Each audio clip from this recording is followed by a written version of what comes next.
ये परिवार हर दिन घर से निकलने से पहले अपनी कमर पर कई मीटर लंबी रस्सी लपेटता है। माँ ने दोनों बच्चों से कहा है कि बाहर की दुनिया पहले ही नष्ट हो चुकी है। जंगल में हर जगह खतरनाक बुरी आत्माएं फैली हुई हैं। उन्हें बचा सकती है पूर्वजों की हवेली।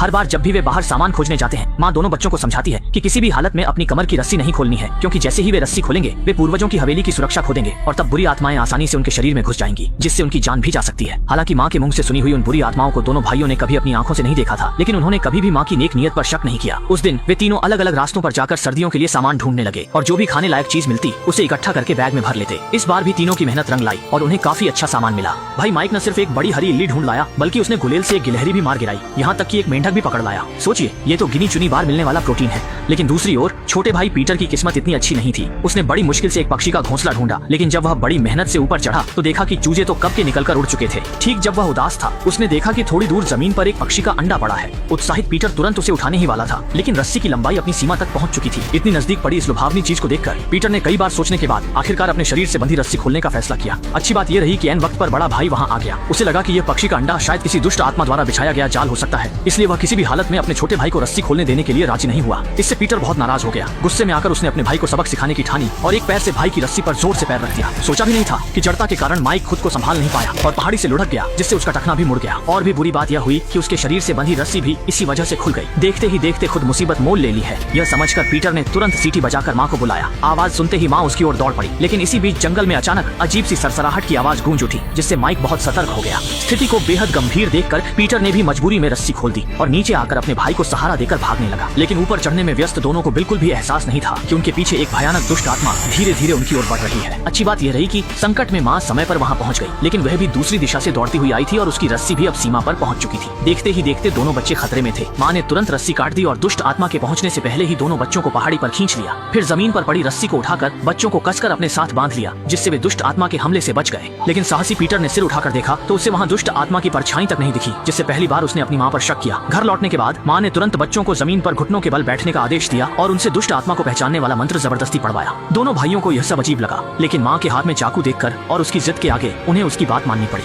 ओह, प्राचीन वनों के इस घर को आशीर्वाद दो जो शुद्ध और भले लोगों के लिए शरण है। यह तुम्हें उज्जवल रखेगा और कभी नहीं डगमगाएगा।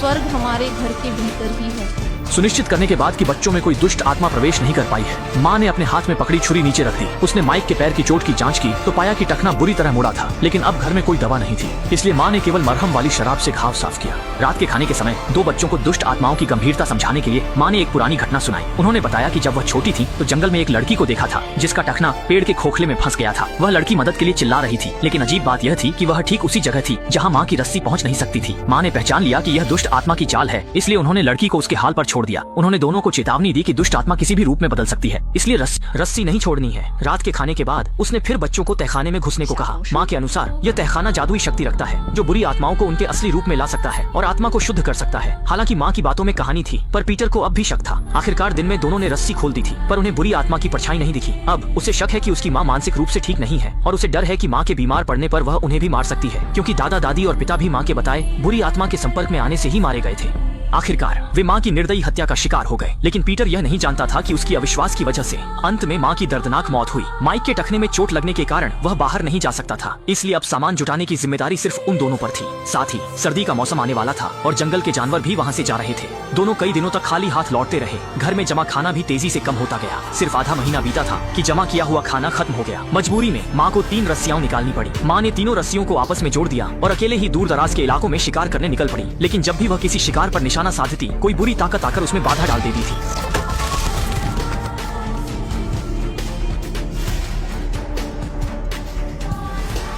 उसके हाथ खाली थे तो वह बस चाकू से कुछ पेड़ की छाल काट सकता था। उसे सुनहरा होने तक तलकर जीरा पाउडर छिड़क देता। स्वाद खास नहीं था, पर पेट भरने को काफी था। खाने को कुछ न बचा तो वे छाल ही खाते रहे। लेकिन छाल काटते काटते पीटर ने अचानक डर के मारे देखा कि उसकी माँ और भाई जो अभी उसके पास थे अब पूरी तरह गायब हो चुके थे। मृत्यु के 8वें वर्ष में बची इकलौती परिवार के सदस्य केवल जंगल के पेड़ों की छाल खाकर भूख मिटा सकते थे। लेकिन जब लड़का छाल छील रहा था, उसने अचानक मुड़कर देखा तो हैरान रह गया। अभी अभी उसके पास खड़ी माँ और बड़ा भाई रहस्यमय तरीके से गायब हो गए थे। जब वह उलझन में था, तभी उसके शरीर पर बंधी रस्सी अचानक तेजी से खींचने लगी। पीटर कुछ समझ पाता उससे पहले ही रस्सी उसे एक सूखे कुएं की ओर घसीटने लगी। जैसे ही वह बंद कुएं से टकराने ही वाला था, पीटर अचानक चौंक कर जाग गया।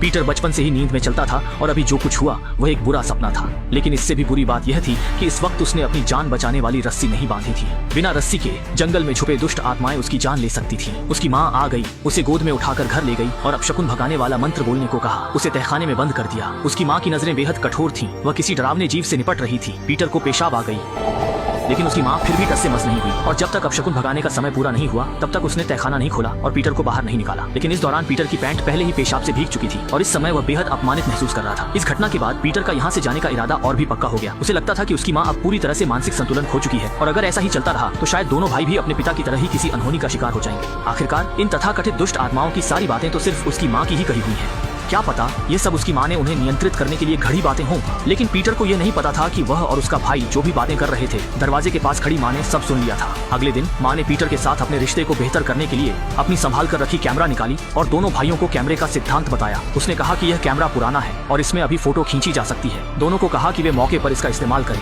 ये युगांतरकारी चीज दोनों भाइयों की जिज्ञासा बन गई और पीटर ने माँ के प्रति नाराजगी छोड़ दी। लेकिन माँ की अगली बात ने चौंका दिया। माँ की यह बात सुनकर उसकी नाराजगी भड़क उठी। माँ ने दावा किया कि घर में खाने के लिए कुछ नहीं बचा है, इसलिए उसने फैसला किया कि वह अपने कई सालों से साथ रहे कुत्ते को मारकर भूख मिटाएगी। ऐसा करने से वे कुछ और समय तक टिक सकते हैं और खाने पीने बचाया जा सकता है। भले ही पीटर ने इसका कड़ा विरोध किया, लेकिन माँ ने अपना मन बना लिया था। वह कुत्ते को पकड़कर पास के औजार घर में ले गई। माँ का दिल बहुत दुखी था, लेकिन मजबूरी में जब कोई रास्ता नहीं बचा तो उसने अपने प्यारे कुत्ते पर धनुष बाण तान दिया। जैसे ही वह ट्रिगर दबाने वाली थी, पीटर हाथ में कुल्हाड़ी लेकर घर के बाहर आ गया। तुम्हें देखना चाहिए कि डरने की कोई बात नहीं है। ये कहते ही उसने एक बार में रस्सी काट दी। इसके बाद उसने फुर्ती से माँ को कमरे में बंद कर दिया। ये सब देखकर माँ बेचैनी से तड़पने लगी, जैसे गर्म तवे पर चींटी हो।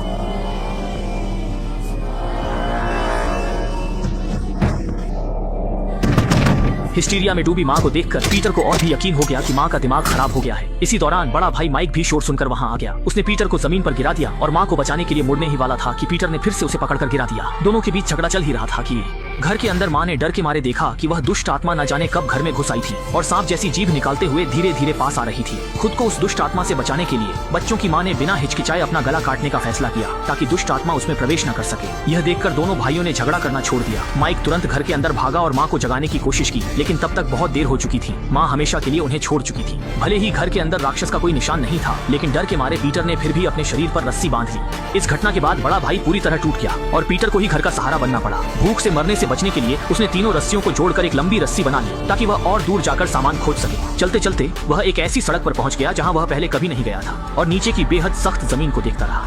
पीटर ने सोचा शायद यही वह मानव जगत है जिसके बारे में उसकी माँ ने बताया था। ये सोचते ही उसने जोर से चिल्लाकर मदद के लिए पुकारा।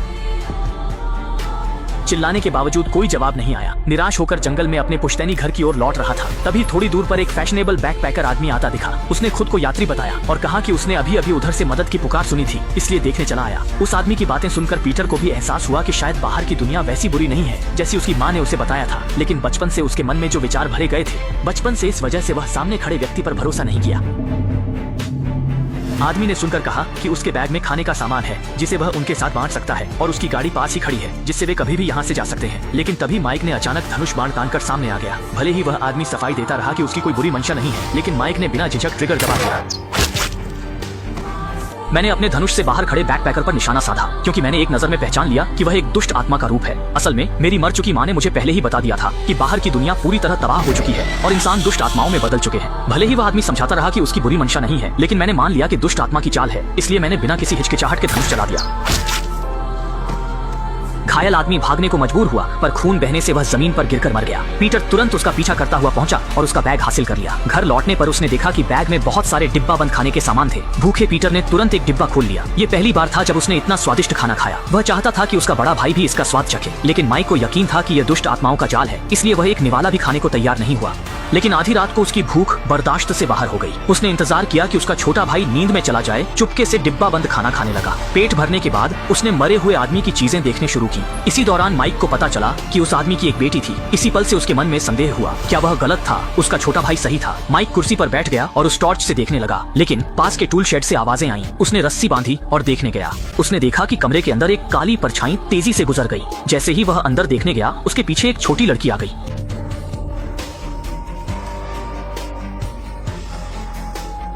यह साफ था कि मरा हुआ आदमी लड़की का पिता था। अपराध बोध से भरे माइक ने टालने की कोशिश की, लेकिन हाथ में पकड़ी टॉर्च ने पोल खोल दी। ये टॉर्च तुम्हें कहां से मिली? ये मेरे पापा की है। माइक के कुछ कहने से पहले ही लड़की ने कमरे में पड़ी लाश देख ली। यह देखकर वह डर के मारे मुड़कर जंगल की ओर भाग गई। अपराध बोध के कारण माइक भी उसके पीछे पीछे भागा। डर था कि कहीं उससे कुछ हो न जाए, लेकिन जल्दी ही रस्सी अपनी सीमा तक खींच गई। थोड़ी देर तक मन में संघर्ष करने के बाद माइक ने आखिरकार बिना सोचे समझे रस्सी खोल दी, लेकिन जैसे ही उसने रस्सी खोली वह लड़की अचानक गायब हो गई। तभी उसके सामने एक ऐसा दृश्य आया जिसे वह जीवन भर नहीं भूल पाएगा। सामने के पेड़ पर 6 हाथों वाला एक जीव चढ़ रहा था और कुछ ही पलों में वह भी गायब हो गया। जैसे ही माइक सतर्क होकर आसपास देखने लगा, वह जीव पहले ही उसके पीछे आ चुका था और अगले ही पल बस देखा कि वह दुष्ट प्राणी माइक की ओर कुछ उगलता है और वह चीज थोड़ी देर में माइक के शरीर में घुस जाती है। जैसे ही दृश्य बदलता है, माइक अचानक अपने घर में प्रकट हो जाता है। बिस्तर पर चुपचाप बैठा रहता है, बिल्कुल नहीं हिलता डुलता। चाहे पीटर कितनी भी आवाज लगाए, माइक पर कोई असर नहीं होता। जब तक पीटर पास आकर देखता है, तब पता चलता है कि उसके भाई के सिर के ऊपर की छत भी बुरी ऊर्जा से ढक चुकी है। अपने भाई की खोखली आंखों को देखकर पीटर को भी शायद कुछ समझ में आता है, इसलिए वह एक हाथ से अपने भाई को पकड़ता है और दूसरे हाथ से छत पर दबाता है। फिर तुरंत ही वह तंत्र मंत्र पढ़ने लगता है। जल्दी ही उसके भाई में कुछ हलचल होती है, लेकिन अगले ही पल अच्छी बात रही कि पीटर समय रहते बच गया। वह तुरंत बाहर भागा और अपने भाई को कमरे में बंद कर दिया। लेकिन किसे पता था कि माइक ने बिस्तर को दरवाजे के सामने खिसकाकर उसे रोक दिया और फिर आग लगाकर पुश्तैनी घर को जला दिया। वह पीटर को जिंदा जलाना चाहता था। मजबूरी में पीटर को खिड़की से छत पर चढ़ना पड़ा और माइक शैतानी मुस्कान के साथ यह सब देख रहा था। ये घर तुम्हें कहीं नहीं जाने देगा। भागने में असमर्थ पीटर को मजबूरन घर के अंदर जाना पड़ा। इसी क्षण उसे एहसास हुआ कि उसकी माँ जो कहती थी वह सब सच था। इस दुनिया में सच में बुरी शक्तियां मौजूद हैं। और घर के बाहर माइक ने अपना कैमरा उठाया। पुश्तैनी घर की पीठ की ओर मुड़कर इस जीवन भर न भूलने वाले दृश्य को कैमरे में कैद कर लिया। लेकिन जब भीषण आग बुझ गई तो बचाव कर्मियों ने पुश्तैनी घर के अंदर जीवित पीटर को पाया। असल में निर्णायक क्षण में पीटर ने वांजन समय पर वह अपने पुश्तैनी घर में बने खास तहखाने में छिप गया, तभी उसकी जान बच पाई। अपने सामने कभी न देखे गए उच्च तकनीक वाले उत्पादों को देखकर पीटर को अचानक समझ आ गया कि इस दुनिया में असल में कोई बुरी आत्माएं नहीं हैं। ये सब तो उसकी माँ का झूठ था ताकि वह उन्हें अपने पास ही रख सके। राहत हेलीकॉप्टर में ही पीटर ने अपने सहारे और भाई को भी देखा। नीचे भीड़ भाड़ वाले इमारतों को देखते हुए पीटर ने राहत की सांस ली कि आखिरकार वे आजाद हो गए हैं। लेकिन जैसे ही दृश्य बदलता है, देखा जाता है कि मैक द्वारा जमीन पर छोड़ी गई तस्वीर में एक अजीब सी बड़ी हथेली उसके कंधे पर रखी हुई है और यहीं पर फिल्म का अंत हो जाता है।